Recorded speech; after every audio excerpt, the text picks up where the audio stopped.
इन्नल हम्दुलिल्लाह नहमदुहु व नस्तईनुहु व नस्तगफिरुह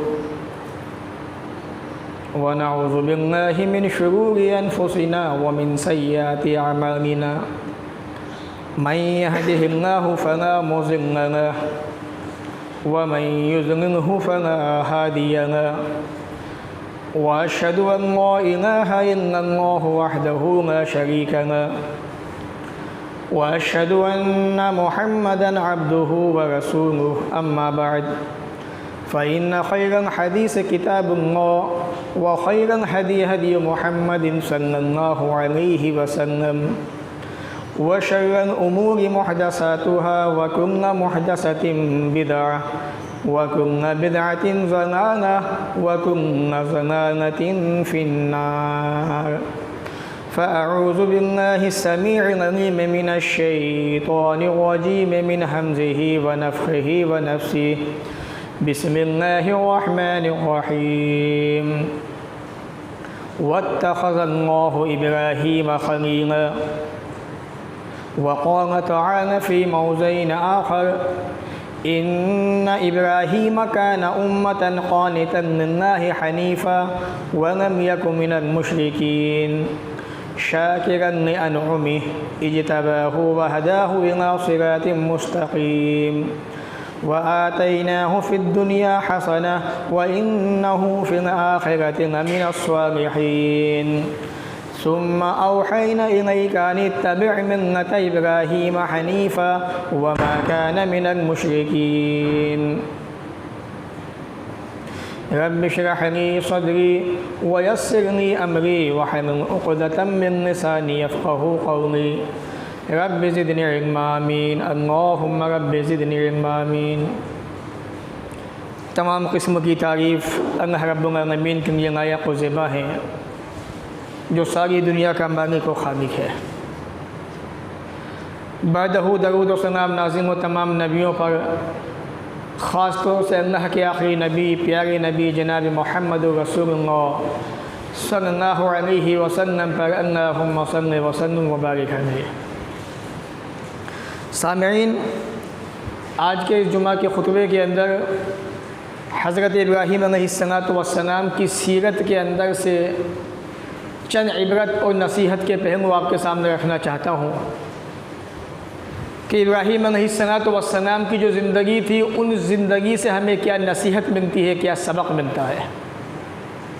हकीकत यह है कि अगर इब्राहीम अलैहिस्सलातु वस्सलाम की ज़िंदगी के एक छोटे से हिस्से पे निगाह डाली जाए, उस छोटे से हिस्से के अंदर सिर्फ़ हमारे लिए इतनी नसीहतें इबरतें हैं, नसीहत का सामान है कि आदमी उन पे अमल करके अपने आप को गुनाहों से बचाकर अपने आप को जन्नती बना सकता है। अल्लाह रब्बुल आलमीन ने कुरान मजीद में इरशाद फरमाया वत्तख़ज़ल्लाहु इब्राहीम ख़लीला। अल्लाह रब्बुल आलमीन ने इब्राहीम को खलील बनाया। खलील ये खुल्लत जो होता है, मोहब्बत का सबसे ऊंचा दर्जा होता है, इससे ऊपर मोहब्बत का कोई दर्जा नहीं होता। अल्लाह रब्बुल आलमीन ने ये दर्जा इब्राहीम अलैहिस्सलातु वस्सलाम को उनकी आज़माइश, उनकी क़ुरबानियों की बुनियाद पर दिया। एक जगह अल्लाह ने कुरान मजीद में फ़रमाया सूरह नहल के अंदर, इन्ना इब्राहीम काना उम्मा, के इब्राहीम अलैहिस्सलातु वस्सलाम एक पेशवा थे, आप एक इमाम थे, पेशवा थे, और तमाम की तमाम इंसानियत आपके पीछे है। क़ानितन लिल्लाह, अल्लाह रब्बुल आलमीन के फरमा बरदार, इताअत गुज़ार, अल्लाह की बात मानने वाले, हनीफ़ा, तमाम चीज़ों से कटके, तमाम दुनिया से कटके एक अल्लाह के हो गए थे। अल्लाह रब्बुल आलमीन ने बचपने से लेकर जवानी, जवानी से बुढ़ापे तक जिस चीज़ों को मांगा, इब्राहीम अलैहिस्सलातु वस्सलाम ने वो चीज़ आपको दे दी, अल्लाह को दे दी, उसमें कामयाब हो गए। इसलिए अल्लाह ने कहा हनीफ़ा, तमाम दुनिया से कटके एक अल्लाह के हो गए थे। वलम यकुन मिनल मुशरिकीन, और वो मुशरिकों में से न थे। जिस दौर में, जिस ज़माने के अंदर उन्होंने अपनी आंखें खोली, वो ज़माना शिर्क, बुत परस्ती, बिदअत का ज़माना था। यहाँ तक कि आपके घर में बुतों की पूजा होती थी, बुत बनाए जाते थे। ऐसे माहौल के अंदर भी अल्लाह ने कहा वलम यकुन मिनल मुशरिकीन, आप मुशरिकों में से न थे। और ये बात अल्लाह ने क्यों कही? क्योंकि यहूदी कहते थे इब्राहिम हमारे अंदर से है, नसरानी कहते थे कि इब्राहिम हमारे अंदर से है, कोई कुछ कहता था। तो अल्लाह ने कहा माकाना इब्राहिम यहूदियों वना नसरानियों वना किनकाना हनीफ़ा। इब्राहिम ना तो यहूदी थे, ना ईसाई थे, ना मुशरिक थे, बल्कि वो एक तमाम चीज़ों से कट के अल्लाह के हो गए थे। तो सबसे पहला सबक नसीहत हमें ये मिलती है कि हम अल्लाह के बंदे हैं और हम तमाम इंसानों को, मुसलमानों को एक अल्लाह का हो जाना चाहिए। हर बुराई से, दुनिया की तमाम आफतों से, मुसीबतों से, रंगीनियों से बचा के अल्लाह की तरफ झुक जाना चाहिए। आगे अल्लाह ने फरमाया शाकिरन लिअनउमी, इब्राहीम अलैहिस्सलाम की ज़िंदगी ऐसी ज़िंदगी थी, इतनी मुसीबतों के बाद, आजमाइशों के बाद, दिक्कत परेशानियों के बाद भी अपने रब की नेमतों का शुक्रिया अदा करने वाले थे। वरना आज होता क्या है, इंसान पे अल्लाह की कितनी भी नेमतें आ जाएं, कितनी भी अल्लाह रब्बुल आलमीन अपनी रहमतों की बारिशें बरसा दे, अगर इंसान पे जब आफत आती है, मुसीबत आती है, तो वो भी नाशुक्री पर उतर आता है कि पता नहीं हमसे ऐसा क्या हो गया, हमने ऐसा कौन सा गुनाह कर दिया, कौन सी गलती कर दी कि अल्लाह हमसे नाराज़ हो गया, हम पे ये मुसीबतों के पहाड़ टूट पड़े।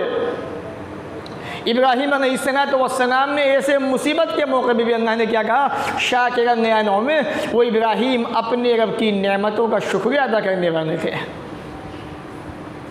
इज्तबाहु वहदाहु इला सिरातिल मुस्तकीम, इसी बुनियाद पे अल्लाह ने उनको चुना, उनको अपना ख़ास बनाया, मुक़र्रब बनाया और आपको खुल्लत मोहब्बत का सबसे ऊंचा दर्जा दे दिया। इतना नहीं, इसी पे अल्लाह ने बस नहीं किया, व आतैनाहु फिद दुनिया हसना, अल्लाह ने ये भी कहा हमने उनको दुनिया में अच्छाई दी, व इन्नहु फिल आखिरति लमिनस सालिहीन, और आखिरत में अल्लाह के नेक बंदों में होंगे वो।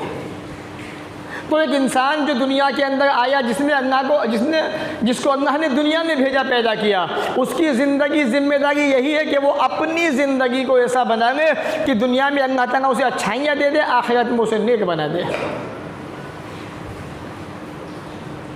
अल्लाह ताला ने ये तमाम खूबियाँ, अच्छाइयाँ बताने के बाद अब अल्लाह फरमाता है सुम्मा औहैना इलैक, ए नबी हमने आपकी तरफ ये वही भेजी, ये पैगाम भेजा, अनित्तबि मिल्लत इब्राहीम हनीफ़ा, कि आप भी जो है इब्राहीम अलैहिस्सलाम के दीन की पैरवी कीजिए, मिल्लत इब्राहीम की इत्तिबा कीजिए। आप जो दीन इब्राहीम अलैहिस्सलाम लेके आए थे, जो मिल्लत उनको दी गई थी, आप भी उसी की पैरवी कीजिए, उसी की इत्तिबा कीजिए। क्यों? हनीफ़ा वो इब्राहीम तमाम चीज़ों से कट के, तमाम दुनिया से कट के एक अल्लाह के हो गए थे, वलम यकुन मिनल मुशरिकीन, और वो मुशरिक नहीं थे। तो अल्लाह रब्बुल आलमीन ने सूरह नहल की इन आयत के अंदर, आयत नंबर 120 से 123 के अंदर इब्राहीम अलैहिस्सलाम की खूबी, आपका तज़किरा, आपका मकाम, आपका मर्तबा, आपकी बुलंदी, आपकी अच्छाइयाँ, उन चीज़ों का तज़किरा किया है। और सबसे बड़ी बात यह कि अल्लाह रब्बुल आलमीन ने आपको उसवा नमूना बना दिया क़यामत तक आने वाले इंसानों के लिए। आप ज़रा देखिए,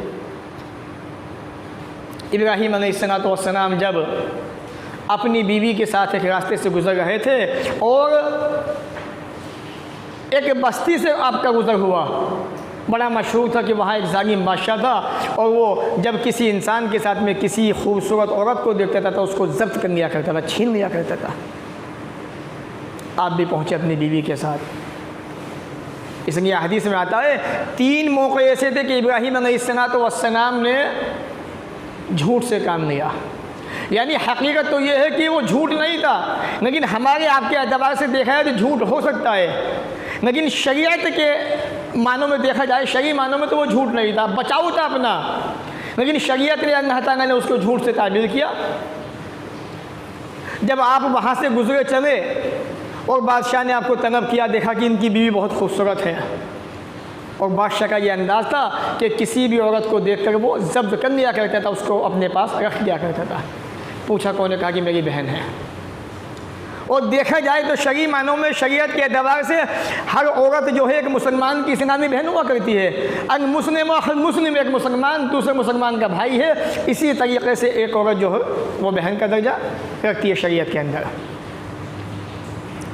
वो बादशाह बड़ा जालिम था, उसके दिल के अंदर कमी पैदा हुई और उसकी नीयत के अंदर खराबी पैदा हुई। उसने इब्राहीम अलैहिस्सलाम की बीवी के साथ में ज़्यादती करना चाहिए। वो अल्लाह की नेक बंदी अपने हाथों को अल्लाह की बारगाह में उठाती है। अल्लाह रब्बुल आलमीन उनकी दुआ सुनता है, कबूल फरमाता है और बादशाह के ऊपर अल्लाह का अज़ाब मुसल्लत हो जाता है। यहाँ भी एक सबक हमें ये मिलता है कि अगर हम अल्लाह के नेक बंदे बन जाए, अल्लाह से मांगने वाले बन जाए, अल्लाह से एक तरफ झुकने वाले बन जाए, अल्लाह से अपना ताल्लुक़ बनाने, कॉन्टैक्ट बनाने, तो अल्लाह ताला हमारी मुसीबत के वक्त में हर वक्त हर ज़रूरत पे काम आएगा इंशाअल्लाह। जैसे आपकी बीवी ने अल्लाह से दुआ की, अल्लाह ने फ़ौरन बादशाह को एक मुसीबत में गिरफ़्तार कर दिया। बादशाह समझ गया कि अल्लाह की नेक बंदी है, फ़ौरन अपनी नीयत दुरुस्त की और उनको बड़ी इज़्ज़त के साथ में, बड़े अदब व एहतराम के साथ में रवाना किया। यही वो इब्राहीम अलैहिस्सलाम है जिनकी ज़िंदगी के अंदर ये हमें नसीहत मिलती है, सबक मिलता है कि अल्लाह की ज़ात पर किस तरीके से हमें एतमाद भरोसा करना चाहिए। आज दुनिया के हालात जितने ख़राब हैं, दुनिया के अंदर नफ़रतें जितनी तेज़ी से पनप रही हैं, हालात को, माहौल को जितनी तेज़ी से ख़राब करने की कोशिशें हो रही हैं और जितनी स्पीड के साथ में नफ़रत की आगे भड़काई जा रही हैं, ऐसे वक्त में एक मुसलमान का यकीन अल्लाह की ज़ात पर होना बहुत ज़रूरी है। कामिल यकीन, मुकम्मल यकीन। बड़ा मशहूर वाक़या है, इब्राहीम अलैहिस्सलाम जब बादशाह से कुछ गुफ्तगू होती है आपकी, आप जो है सूरह बकरा उठाएं और सूरह बकरा को पढ़ें। बादशाह जो अपने आप को खुदाई का दावा करता था, खुदा समझता था, इब्राहीम अलैहिस्सलाम से गुफ्तगू हुई तो आपने कहा रब तो वो होता है जो ज़िंदगी मौत देता है। ये रब की कैफियत होती है, ये रब की क्वालिटी खूबी होती है, जिसके हाथ में ज़िंदगी होती है, मौत भी होती है। बादशाह कहने लगा ये कौन सा बड़ा काम है, ये काम तो मैं भी कर सकता हूँ। बादशाह ने 2 कैदियों को बुलाया जिनके ऊपर सज़ा मुतय्यन हो चुकी थी, जिनका कत्ल वाजिब हो चुका था कि इनको फांसी दे दी जाएगी। बादशाह ने दोनों कैदियों को बुलाया, एक को आज़ाद कर दिया, एक को कत्ल करवा दिया। कहा कि देखो मैंने एक को ज़िंदा कर दिया, ज़िंदगी नहीं दी, एक को मार दिया। बादशाह बड़ा बेवकूफ़ था। असल में ज़िंदगी मौत का मतलब क्या होता है कि एक चीज़ है ही नहीं उसको वजूद देना, ये ज़िंदगी देना होता है। और कोई आदमी है उसकी रूह को कब्ज़ कर लेना, ये अल्लाह की खूबी होती है। इब्राहीम अलैहिस्सलाम समझ गए कि इस बादशाह से दूसरे अंदाज से निपटना पड़ेगा। इब्राहीम अलैहिस्सलाम ने कहा मेरा रब तो वो है जो सूरज को मशरिक़ से निकालता है, याती भी शम्स मिनल मशरिक़ फ़ाती बिहा मिनल मग़रिब। ऐ बादशाह, अगर तू अपने आप को खुदा समझता है, तेरे अंदर इतनी ताकत, इतनी पावर है, तुझे मेरी बात का यकीन नहीं है, मेरी बात से इनकार है, तो तू सूरज को मग़रिब से निकाल दे। अल्लाह ने कुरान मजीद में कहा सूरह बक़रा में फ़बुहितल्लज़ी कफ़र, वो बादशाह हक्का बक्का रह गया इसकी ये बात सुनकर। अब होना क्या था, हर जालिम का यही तरीक़ा रहा है, जब वो सबूत से हार जाता है, जब सबूत और दलीलों से वो हार जाता है, तो फिर वो अपनी ज़िद्दीपन पे आ जाता है और अपनी अकड़, अपनी आवाम, अपनी रियाया का इस्तेमाल करके सामने वाले को दबाना चाहता है, अपनी ताकत के ज़रिए से सामने वाले को दबाने की कोशिश करता है। बादशाह ने भी यही किया। इब्राहीम अलैहिस्सलाम को आग के अंदर फेंक दिया गया। आग जलाने के बाद यहाँ तक कि हदीस के अंदर आता है, बुखारी वगैरह के अंदर, जितने भी जानदार जानवर, चरिंद परिंद थे, वो सब के सब आग को बुझाने की कोशिश कर रहे थे, लेकिन एक जानवर, एक कीड़ा ऐसा भी था जो आग के अंदर आग को भड़काने की कोशिश कर रहा था। वो छिपकली थी, इसीलिए रसूल अकरम ने उसको मारने का हुक्म दिया। अस्सहिया के अंदर हदीस मौजूद है कि जो इंसान छिपकली को एक वार में ख़त्म कर दे, उस इंसान को 100 नेकियां मिलती हैं। जब तमाम के तमाम चरिंद परिंद आग को बुझाने की कोशिश कर रहे थे इब्राहीम अलैहिस्सलाम की, ये जानवर, ये छिपकली जो है आपकी आग को भड़काने की कोशिश कर रही थी, आग के अंदर बढ़ावा देना चाह रही थी। उस मौके पर फरिश्ता आपके पास आता है और आपकी मदद करना चाहता है। इब्राहीम अलैहिस्सलाम का जवाब क्या था कि अल्लाह का हुक्म है। कहा जिस रब ने मुझे इस आग के अंदर डाला है वही मुझे इस आग से बचाएगा, इस मुसीबत से निजात देगा। यकीन देखिए अल्लाह की ज़ात पर, भरोसा देखिए, एतमाद देखिए। आग के अंदर कूदने के बाद, आग में आने के बाद इंसान की हैसियत क्या हो जाती है? आदमी ज़रा सी देर में राख का ढेर बन जाता है। इब्राहीम अलैहिस्सलाम अपने रब पे भरोसा करने वाले, अपने रब पे यकीन करने वाले, जब रब ने इब्राहीम अलैहिस्सलाम को आग के अंदर देखा, आसमान से निदा दे दी, आवाज़ आ गई, या नारु कूनी बरदन व सलामन अला इब्राहीम, ए आग तो इब्राहीम पर ठंडी और सलामती वाली बन जा। अल्लाह ठंडी कह देता तो ठंड से भी इंसान को तकलीफ पहुँच जाती है, साथ में अल्लाह ने यह भी कहा व सलामन, सलामती वाली बन जा।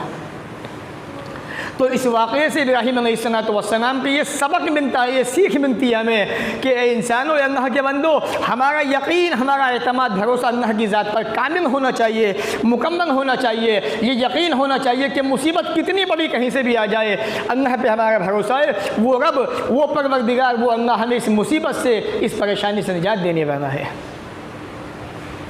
सही बुखारी की वो हदीस, अल्लाह के नबी जनाब मोहम्मद रसूलुल्लाह सल्लल्लाहु अलैहि वसल्लम एक जगह के नीचे सो गए थे।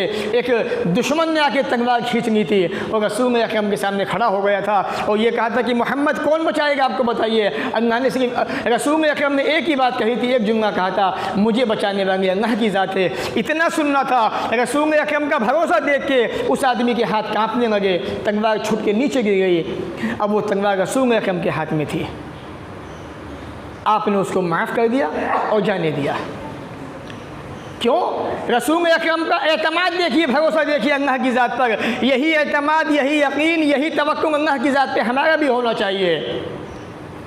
इब्राहीम अलैहिस्सलाम की ज़िंदगी के अंदर आगे बढ़िए। वो वाक़या कि ईद का दिन आता है, तमाम के तमाम कौम के लोग ईद की नमाज़ पढ़ते हैं, ईदगाह में जाते हैं और वहाँ जाने के बाद जो है अपने अपने माबूदों के पास मिठाइयाँ चढ़ाते हैं। लेकिन इब्राहीम अलैहिस्सलाम उनसे पहले ही तमाम बुतों का ख़ात्मा कर देते हैं, तमाम बुतों को तोड़ देते हैं और कुम्हारी को बड़े बुत के गर्दन में लटका देते हैं। जब कौम के लोग वापस आते हैं, बातें होती हैं समाज के अंदर, मुआशरे के अंदर कि क्या हुआ, कुछ कहते हैं ऐसा हुआ, कुछ कहते हैं कि ऐसा हुआ। हर इंसान जो है, जो वो सुनता है, जो बात उसके सामने आती है, मशवरा देता है। सूरह अंबिया के अंदर अल्लाह रब्बुल आलमीन ने कुरान मजीद में नक्शा खींचा। क़ालू, कौम के लोग कहने लगे, समिअना फ़तन यज़कुरुहुम युक़ालु लहू इब्राहीम, हमने एक नौजवान के बारे में सुना है जिसे इब्राहीम कहा जाता है और उसने ये काम हमारे माबूदों के साथ में किया हुआ है, हमारे माबूदों को उसी ने मारा, उसी ने तोड़ा है। जब बात होने लगी, खाना बनफ़ानहु कबीरुहुम हाज़ा फ़सअलूहुम इन कानू यंतिक़ून, मुझसे क्या पूछते हो, ये तुम्हारा सबसे बड़ा बुत है, इससे क्यों नहीं पूछते, इससे सवाल करो। कौम के लोग जानते थे पत्थर का क्या जवाब देगा, लेकिन अक़ीदा ऐसा बना हुआ था कि उन्हीं के सामने अपनी पेशानी को झुकाते थे, उन्हीं से मांगते थे। इब्राहीम अलैहिस्सलाम के इस वाक़े से ये सीख मिलती है कि आदमी को, इंसान को अपनी ज़िंदगी के अंदर शिर्क से, बुत परस्ती से कभी समझौता नहीं करना चाहिए। कभी समझौता हो ही नहीं सकता बुत परस्ती से, शिर्क से।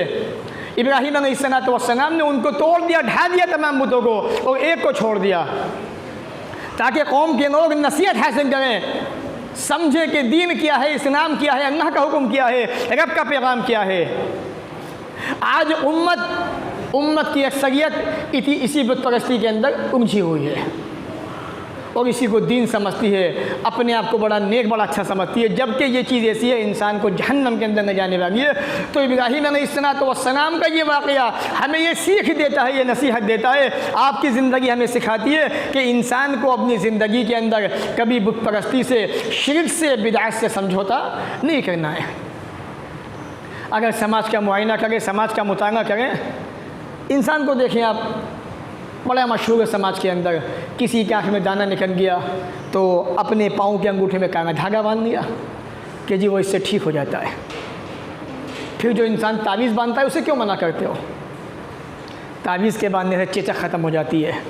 किसी को बुखार नहीं आता, अक़ीदे के एतबार से इंसान जैसा अक़ीदा बनाता है, तो जिस तरीके से आपने अपना अक़ीदा धागे पे बनाया कि मेरे अंगूठे के अंदर धागा बांधने की बुनियाद पर आँख का दाना ठीक हो गया, इसी तरीके से तावीज़ बांधने वाले ने ये अक़ीदा बनाया कि जब से मैंने ये तावीज़ पहना है मुझे बुखार नहीं होता, मुझे चेचक के दाने नहीं होते। शैतान ऐसे ही वार करता है, ऐसे ही हमला करता है। नूह अलैहिस्सलाम की कौम के अंदर बुत परस्ती क्यों शुरू हुई थी? जो आपकी कौम के नेक इंसान थे, जब उनका इंतकाल हो गया। देखिए, इंसान किसी चीज़ को बहुत छोटा समझता है और आने वाले वक्त के अंदर वो चीज़ बड़ी ख़तरनाक साबित होती है। कौम के अच्छे इंसान मर गए, कौम के लोगों का ख़ात्मा हो गया, शैतान उनकी कौम के पास आया नूह अलैहिस्सलाम की, कहने लगा तुम एक काम क्यों नहीं करने थे? ये तुम्हारे नेक इंसान थे तुम्हारी कौम के, अगर तुम इनकी मूर्तियाँ बना लो, इनके मुजस्समे स्टैचू बना लो और इनको अपनी दुकानों के अंदर, मकानों के अंदर बना के रखो, इनको देखकर तुम्हारे अंदर नेकी करने का, नेक काम करने का जज्बा पैदा होगा। कौम के लोगों ने कहा वाकई बात तो अच्छी है। जिन लोगों ने ये समझा कि वाकई बात तो अच्छी है, बात में दम भी है इसकी, उनका अपना सोचना सही था, लेकिन उनके जहन में ये बात नहीं थी कि हमारी आने वाली जो नस्लें होंगी उनका क्या होगा इस चीज़ से। शैतान की बात मानकर उन्होंने मुजस्समे बनाए, तस्वीरें बनाई, अपने दुकानों के अंदर, मकानों में रख दिए और उनको देखते थे तो नेकी का जज्बा पैदा होता था। जैसे एक इंसान होता है और वो अपने किसी बड़े को देखता है, कहा कि मेरे जो बड़े बड़े नेक हैं, नमाज़ें पढ़ते हैं, उनको देख के उनके पीछे पीछे नमाज़ पढ़ने जाने लगता है। वो किसी अच्छा काम करने जाते हैं, उनके पीछे पीछे अच्छा काम करने चल पड़ा। इसी तरीके से कौम के लोगों ने उनकी मूर्तियाँ बना ली। जब ये मूर्तियाँ बनाने वाले दुनिया से गुजर गए, अब शैतान आता है इनकी औलाद के पास, क्या सोच क्या रहे हो? यही है वो जिनको तुम्हारे बाप दादा पूजा करते थे, जिनकी परस्तिश किया करते थे। इस तरीके से शैतान ने उनको बहकाकर पूरी कौम को शिर्क के अंदर, बुत परस्ती के अंदर मुलव्विस कर दिया। तो इब्राहीम अलैहिस्सलाम ने ये सिखाया, ये बताया कि बुत परस्ती से, बिदअत से, शिर्क से ज़िंदगी के अंदर कभी समझौता मत करना। समझौता कर लिया तुम्हारी ज़िंदगी की सारी नेकियां ज़ाया हो जाएंगी। इसलिए अल्लाह रब्बुल आलमीन ने रसूल अकरम से फरमाया था, लइन अशरकता लयहबतन्न अमलुक व लतकूनन्न मिनल खासिरीन। ए नबी, अगर तूने भी शिर्क कर दिया तो तुम्हारे भी सारे अमाल बर्बाद हो जाएंगे, ख़त्म हो जाएंगे। शिर्क इतना ख़तरनाक गुनाह है। बहरहाल ये वाक़या हमें बार बार समझा रहा है कि इंसानों अपनी किसी बीमारी को लेकर अपने पाँव में धागा बांधना, तावीज़ लटकाना, कड़ा पहन लेना, किसी और चीज़ को अमल में लाना, ये सोच के कि हमारी इस चीज़ के ज़रिए दाने ठीक हो जाएंगे, फोड़े फुंसी ठीक हो जाएंगे, ये चीज़ें इस्लाम के अंदर जायज़ नहीं है। ये वो चोर दरवाजे हैं जो आपको शिर्क अकबर तक पहुँचाने वाले हैं। इसलिए होशियार रहना, ख़बरदार रहना। इब्राहीम अलैहिस्सलाम की ज़िंदगी हमें जगह जगह, कदम कदम पे नसीहत और सीख देती है। थोड़ा आगे चलिए। अल्लाह ने एक बाप को एक बेटा दिया, बड़ा मशहूर है, हम सब जानते हैं। अल्लाह ने ये बताया, इब्राहीम अलैहिस्सलाम के ज़रिए ये पैगाम दिया कि बेटे को तरबियत ऐसी दो कि आने वाले वक्त में बेटा आपकी हर बात पे नब्बे कह दे, आपकी किसी बात का इनकार ना करे। यहाँ तक कि अगर आप बेटे को अपने से कहीं दूर रखना चाहें, जुदा करना चाहें, कहीं भेजना चाहें, बेटा एक इशारे पे राज़ी हो जाए। इब्राहीम अलैहिस्सलाम के दिल का टुकड़ा, नक्ते जिगर, जो आपका सहारा था, आपकी ज़िंदगी में काम आने वाला था, रब का हुक्म आया, रब का पैगाम आया, अपने आप से जुदा कर दिया। रब का हुक्म आया, रब का पैगाम आया, ज़बह करने को तैयार हो गए। ये सीख मिलती है हमें इस वाक़े से कि हमें अपनी औलाद को नेक से नेक बनाना चाहिए, ताकि हमारी औलादें, हमारे बच्चे हमारी हर बात पर नब्बे कह दें। आज बड़ा दुख है, बड़ा रोना आता है कौम के ऊपर, उम्मत के ऊपर कि आज हमारी औलादें, हमारे बच्चे। हकीकत तो ये है कि बाप से आंखें मिला के बात करते हैं और बाप जितनी बातें कहता है उससे ज़्यादा बच्चे बातें कहते हैं बाप से। उसकी वजह दीनी माहौल, दीनी मुआशरा, दीनी तालीम, कुरान से दूरी, रसूल अकरम की सुन्नत से दूरी। तो इब्राहीम अलैहिस्सलाम की ज़िंदगी जो स्टेप बाय स्टेप मैंने आपके सामने रखी, हमें बेशुमार नसीहतें इबरतें मिलती हैं, हमें बहुत सारी सीख मिलती है। हमें चाहिए कि इस आपकी सीरत को, आपकी ज़िंदगी को अपनी ज़िंदगी में लाने की कोशिश करें। और ये तमाम वाक़यात हमें इस बात का इशारा देते हैं, ये नसीहत देते हैं, सबक देते हैं कि हमें अपनी ज़िंदगी के अंदर शुरू से आखिर तक नेक अमल की कोशिश करनी चाहिए। जैसा रसूल अकरम ने फरमाया, वसतलक़ौन रब्बकुम फ़यस्अलुकुम अन अमालिकुम, ए अल्लाह के बंदो, बहुत जल्द तुम सब अपने रब से मिलने वाले हो, मुलाकात करने वाले हो। वो तुमसे तुम्हारे अमाल के बारे में सवाल करेगा, पूछेगा, आपने कितने अमाल किए थे, आपने कितनी अच्छाइयाँ की थी, आपने कितनी नेकियाँ की थी। रब आपसे पूछने वाला, हमसे भी पूछेगा। इसलिए हमारी ज़िंदगी जो अल्लाह है, ये बची कुची है जो अल्लाह ने दी, हमें इस ज़िंदगी के अंदर ज़्यादा से ज़्यादा नेकियां करनी चाहिए। जिस अल्लाह ने कुरान मजीद में कहा सूरह कहफ के अंदर, सूरह नंबर 18 आयत नंबर 110 के अंदर, 110 के अंदर, फ़मन कान यरजू लिक़ाअ रब्बी फ़लयअमल अमलन सालिहा, जो इंसान अपने रब से मुलाकात करना चाहता है, अपने रब से मिलने की उम्मीद करता है, उसे चाहिए दुनिया की ज़िंदगी में नेक अमाल करता रहे और अपने रब के साथ में किसी को शरीक न बनाए। हकीकत ये है मुसलमानों, आज हमारी ज़िंदगी नेकियों से कोसों दूर जा चुकी है।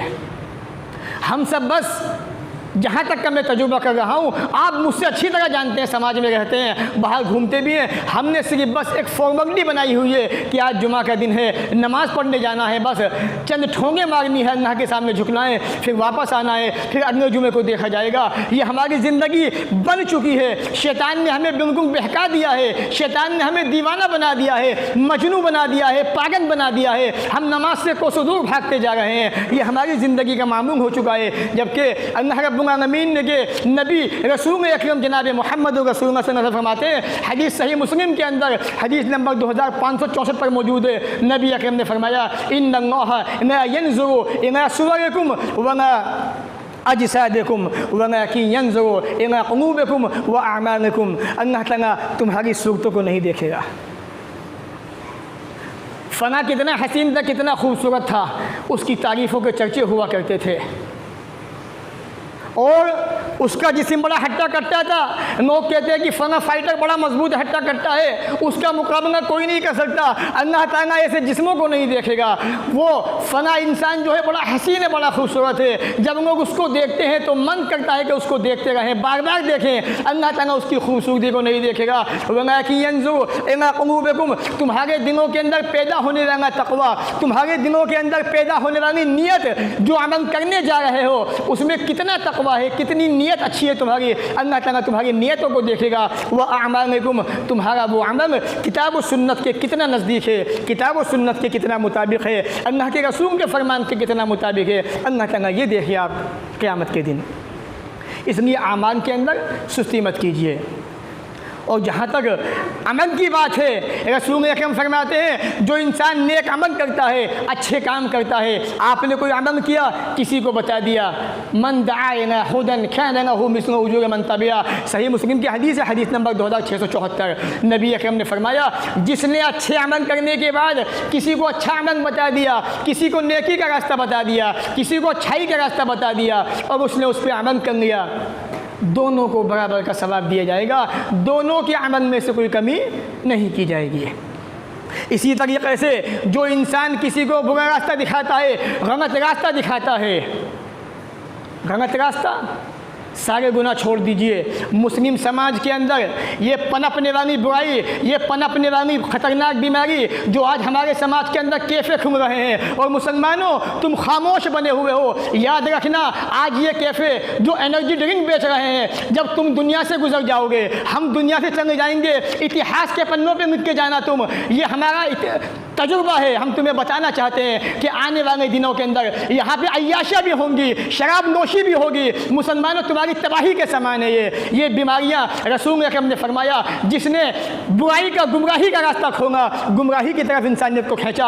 आज ये कैफ़े जो खुल रहे हैं, यहाँ पे देखे कितनी बुराइयाँ हो रही हैं। लोग, मुसलमान नौजवान बच्चे बच्चियाँ जो नमाज से कोसों दूर हैं, यहाँ बैठ के सिगरेटें पीते हैं, यहाँ बैठ के हज़ारों पैसे खर्च करते हैं रुपये, और ये समझते हैं हम बहुत अच्छा काम कर रहे हैं। खोगने वाले कौन हैं? मुसलमान हैं जो अल्लाह को एक मानते हैं, रसूल को अपना नबी मानते हैं। ये वो मुसलमान हैं जब कुरान की बेहुरमती होती है तो रोडों पे कूद जाते हैं। ये वो मुसलमान हैं जब रसूल अकरम की शान में गुस्ताखी होती है तो कहते हैं कि हम मुसलमान हैं, हमारे नबी के खिलाफ हम एक आवाज़ नहीं सुनेंगे। और यही मुसलमान जिस नबी ने कुरान में कहा, हदीस में कहा, जिस रब ने कुरान में ये कहा, वरना तुम खूबेदी को मैं तहनों का, अपने आप को हनाकत में मत डालो सिगरेट के ज़रिए से, शराब के ज़रिए से, नशे के ज़रिए से। यही मुसलमान अपने हाथों से कारोबार कर रहा है। एक तरफ तो नबी की मोहब्बत का दावा करता है, एक तरफ मुस्लिम समाज को उनकी जड़ों को अंदर से खोखला कर रहा है, ख़त्म कर रहा है।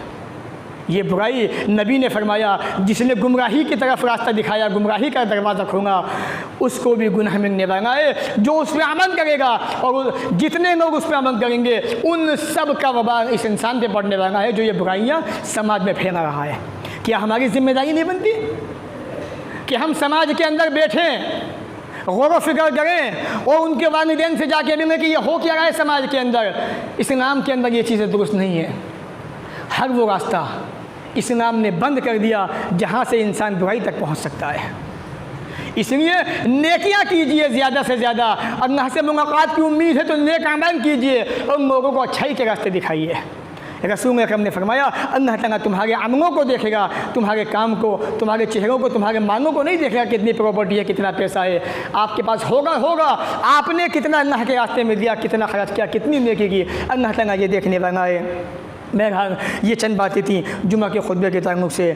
अल्लाह ताला हमें भी आपको भी इन बातों को सुनने के बाद अमल की तौफ़ीक़ अता फ़रमाए। जब तक दुनिया में रखे, इज़्ज़त से रखे, ख़ात्मा भी हो तो ईमान पर हो। व आख़िरु दअवाना अनिल हम्दुलिल्लाहि रब्बिल